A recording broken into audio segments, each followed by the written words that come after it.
Taking a look around the exhibition, one of the more eye-catching ones was that of Africa Truck Parts.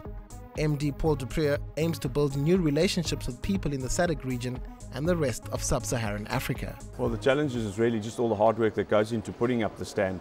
The positivity is that everybody coming here is very positive about our company. The growth rate that we've experienced, I think, speaks for itself as well. We're very heavily focused on advertising and marketing, and we're building 4 brands. Africa Truck Parts is the main holding company. We have diesel truck parts, we have Africa Trailer Components, and we have truck body parts. And this is where we are growing and focusing on. Africa Truck Parts specialize in spare parts for most of the European heavy-duty vehicles.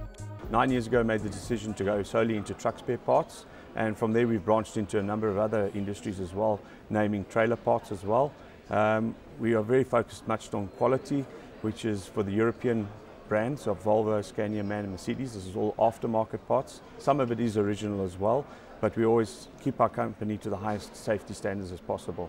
Our products and services entail, if you look around on the stand here, we're having brake discs, brake pads. We started out just doing truck body parts, which is the cosmetic side of the industry. We've moved more and more into the mechanical side now as well, but still keeping in line with the main core business of truck body parts, which is entailing back into trailer components as well.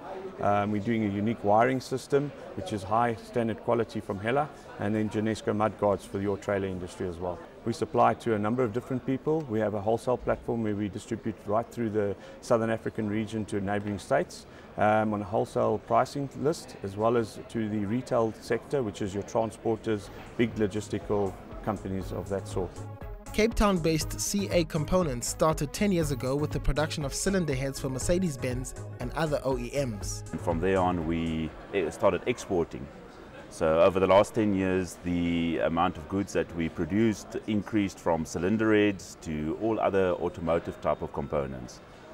So in the last 2 years, we have started developing the gas type of engines, engines that's environmentally friendly, generates electricity and heat, and so far we've exported about 500 of these units to Europe.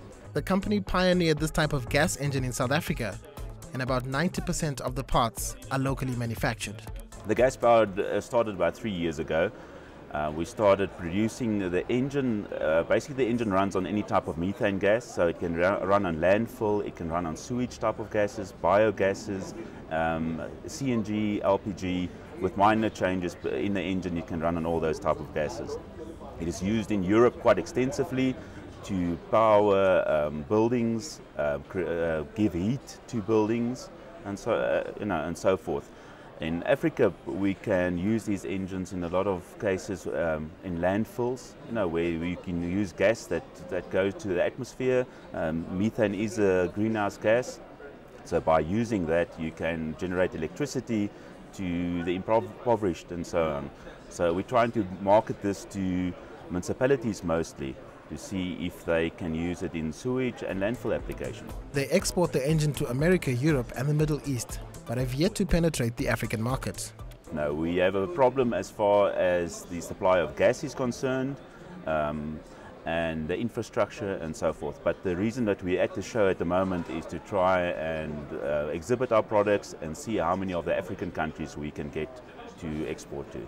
Myberg says South Africa is struggling to keep up in the green race, but with the introduction of products such as CNG buses, the future looks positive. Seeing that there's gas available now, I think over the next 2 or 3 years there will be an influx of these type of buses, but it is more expensive, and people need to think green, and they need to think what positive effects it's got on the environment. From South Africa, we travel to Germany, just a few feet away. Diesel Technic was established in 1972 in Germany. They distribute commercial vehicle parts in over 135 countries, including Sub-Saharan, North and West Africa. We concentrate only on European applications, which includes Mercedes-Benz, Scania, Volvo, MAN, Renault, and next year we will complete the Big 7. I know in Africa it's called Big 5, but we are looking for the Big 7, and that will be Iveco finally. And once we have this achieved, then Diesel Technic is the only supplier in the aftermarket who can provide the complete range for the 7 European applications.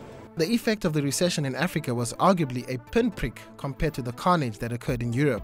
But Niedeke says the recession was a blessing for Diesel Technic. It might sound funny to you, but the recession helped us a lot to increase our business. The recession in 2009 affected a lot of different businesses, especially the transportation. So the transporters and everyone had to cut down on cost. So the question is, how much money is left to spend on spare parts and service? And that is exactly a good chance for a company like Diesel Technic, because we are offering a very high quality spare part at a reasonable price, comparable to the original manufacturer. Our average cost is below 30 to 40%. So that is why we are very interesting for workshops, transporters, and big fleet owners. That's how they can cut costs, because the transportation has to move on. The fuel and petrol, there is no chance to save money or cost. So it's about the service and the spare parts and the repair. And that's why, bottom line, the recession helped us to grow in the following year, which means 2010, by over 35% worldwide. Coming back to the recession, in 2009, we did not lose worldwide any businesses. We had a down drop in the European markets, but that has been fairly compensated in the overseas market. Like many of the other exhibitors, this is not their first time at Automechanika South Africa. Africa was a must.